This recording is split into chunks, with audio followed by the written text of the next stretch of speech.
예, 이복형 금감원장님. 예.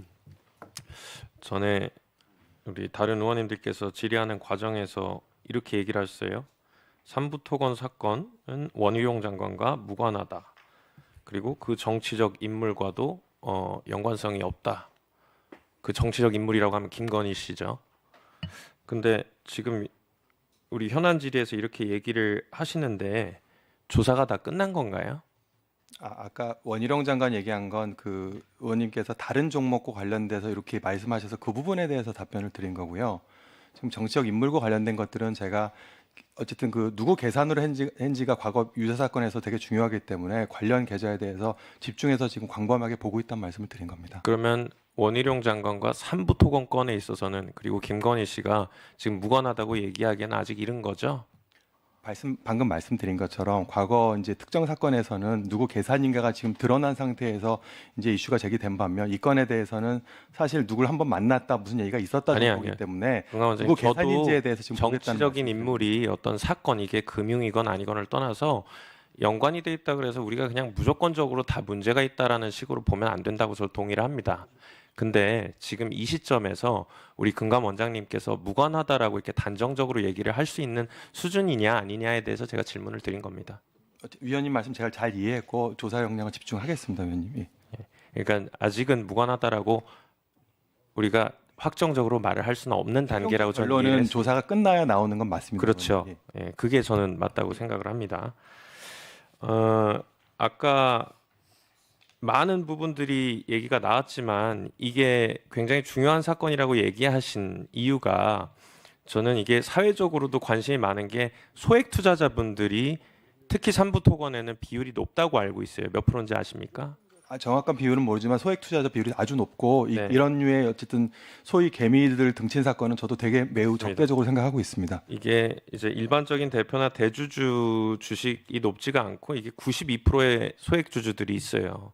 그리고 우리가 일반적인 기업을 생각을 해보면 원래 이제 주가가 올라간다 그래서 그거를 대주주가 지분을 팔아가지고서는 이 시세 차익을 구하는 것이 아니고 회사가 더 발전적으로 운영이 되게끔 재투자를 한다든지 해야 되는데 이게 또 시세 차익까지 있었단 말입니다. 근데 그 과정도 참 석연찮아요.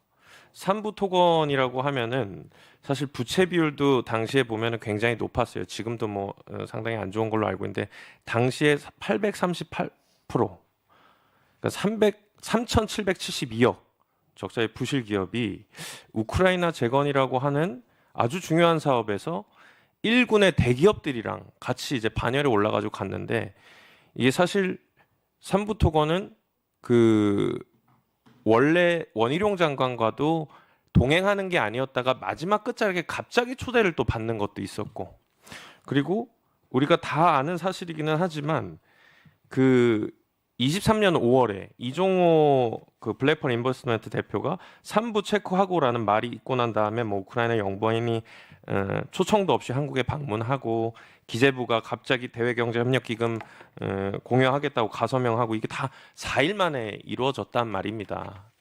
그런 와중에 이렇게 소액 주주의 비율이 높은 상태에서 당연히 사회적으로 관심이 있는데 이것에 대해서 지금 우리 존경하는 이정문 의원님도 얘기를 하셨지만 아주 사회적으로 민감한 사안이니까 정무위 더불어민주당의 정무위원들이 또 만남을 가지러 갔었지 않습니까? 그죠?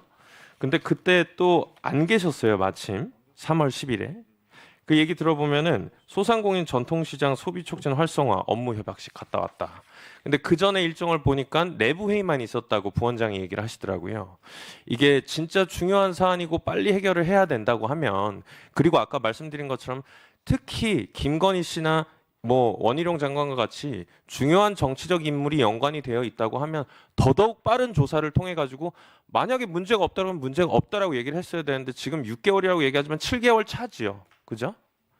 근데 굉장히 우리가 정무위 찾아가 가지고 만나고 싶은데도 그전에 내부 회의 정도만 있었는데도 그런 내용들을 뭐 얘기를 하면서 그럼 시간을 조율해서라도 만날 수도 있는 것이고 아니면 우리 패스트트랙도 얘기가 나왔지만 패스트트랙 말고 우리 강제수사권이 갖고 있는 금융위가 강제수사권을 갖고 있으니까 같이 공동조사도 할 수 있지 않습니까? 이 제도에 있어서는 22년에 대대적으로 홍보도 했었지 않습니까?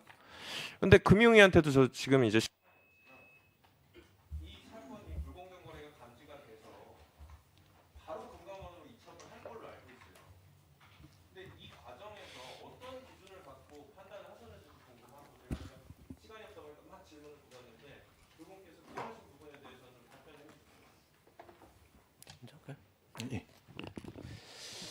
그 9월에 저희들이 이제 사건을 이제 배정을 할 때 일반적인 기준이 이제 인력 상황도 좀 봐야 되고 사건을 좀 조사하고 있는데 여력이라든지 그걸 봐야 되고 또 하나는 과거에 유사한 사건을 그 형태가 유사한 사건을 했는지 여부도 좀 보는데 이 건의 경우에는 그 당시 판단으로는 금감원에서 조사를 하는 게 과거 배분했던 기준으로 봐서 적당하다 이렇게 본 거고요.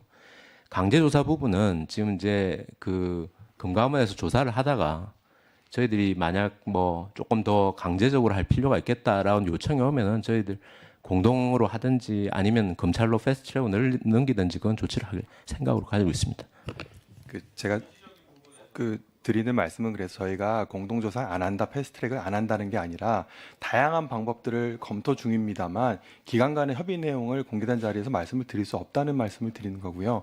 그리고 그때 저도 정말 송구하고 다음 기회가 있을 때 의원님들을 한 번씩 찾아갖고 이제 말씀을 드리도록 노력하겠습니다. 다만 그날은 정말 중기부랑 그 전에 우리 소상공인 행사가 미리 몇 달 전에 잡혀 있는 거라서 제가 안 가게 되면 아예 행사가 계속 또 소상공인이라든가 다른 분들이 계신 자리에서 그런 거고 제가 오늘 정무위가 잡히는 바람에 사실은 바로 인사는 못 드렸는데 정무위 끝난 다음에 뭐 한 다음 주간 다다음 주간에도 민주당 의원님도 찾아뵙고 경위도 성명 드리고 조금 사죄 말씀 올리도록 하겠습니다, 의원님.